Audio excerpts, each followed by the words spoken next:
Carmen Etxeberria deitzen naiz, eta Oihartzunak laburmetraiaren zuzendaria naiz.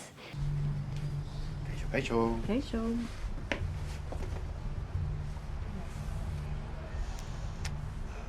Maia eta Txema bikote gazte bat da, eta gau gozo bat pasatuko dutela uste dute gau batez. Eta kanpoan gatazka bat hasiko da, eta haien bikotea zalantzan emango du. Huiklo forma bat da, dena ber tokian gertatzen da, ber pisuan, eta ez gira pisutik ateratzen, eta feminixo bati buruz da, baina ez da neoiz ikusten violentziarik edo bortizkeririk. Denei, eskerrik asko gonbidatzeagatik eta hemen nire laburmetraia presentatzeko aukera emaiteko.